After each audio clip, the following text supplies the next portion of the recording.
কক্সবাজারের টেকনাফের নাফ নদী ও বঙ্গোপসাগরে মাছ ধরতে গিয়ে বিভিন্ন সময়ে আরাকান আর্মির হাতে আটক রোহিঙ্গা সহ ৫৫ জেলেকে ফেরত আনল বর্ডার গার্ড বাংলাদেশ বিজিবি।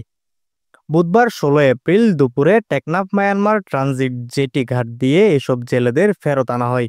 ফেরত আসা জেলেদের মধ্যে ১৩ জন বাংলাদেশি এবং ৪২ জন রোহিঙ্গা।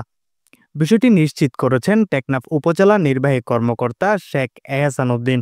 তিনি জানান, নাফ নদী ও বঙ্গোপসাগরে মাছ ধরতে গিয়ে বিভিন্ন সময়ে আরাকান আর্মির হাতে আটক হওয়া বিজিবির সহায়তায় ৫৫ জেলেকে ফেরত আনা হয়েছে।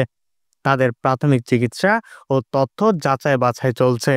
টেকনাফ ২ বিজিবি অধিনায়ক লেফটেন্যান্ট কর্নেল আশিকুর রহমান বলেন, বঙ্গোপসাগর থেকে মাছ ধরে ফেরার পথে মিয়ানমারের বিচ্ছিন্নতাবাদী সশস্ত্র বিদ্রোহী গোষ্ঠী আরাকান আর্মি অবৈধ অনুপ্রবেশের দায়ে নৌকাসহ ৫৫ বাংলাদেশি জেলেকে আটক করে নিয়ে যায়।